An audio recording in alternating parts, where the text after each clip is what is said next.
اگر آپ وقت خاص کی کمزوری، مباشرت کے بعد کی تھکن، نیند کی کمی، ذہنی دباؤ اور ہر وقت سوچوں میں گم رہنا، دماغی کمزوری، نزلہ زکام اور جسمانی نکاح سے پریشان ہیں تو آج ایک نہایت سادہ مگر ازمودہ چیز بتاتا ہوں۔ آپ نے خشکاش لینی ہے۔ خشکاک ایک ایسی غذائی نعمت ہے جو جسم و دماغ کو طاقت پہنچانے، سکون بخشنے اور نیند بہتر بنانے کے لیے مددگار سمجھی جاتی ہے۔ استعمال کا طریقہ یہ ہے کہ ایک پاؤ دودھ میں 1 چمچ صاف شدہ خشکاش ڈال کر اچھی طرح ابال لیں، پھر 1 چمچ خالص شہد شامل کر کے رات سونے سے پہلے پی لیں۔ انشاءاللہ مسلسل 15 دن استعمال کرنے سے جسمانی کمزوری، تھکاوٹ، نیند کی کمی اور وقت خاص میں نمایاں بہتری آئے گی۔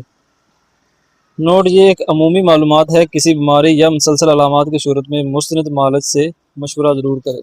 السلام علیکم۔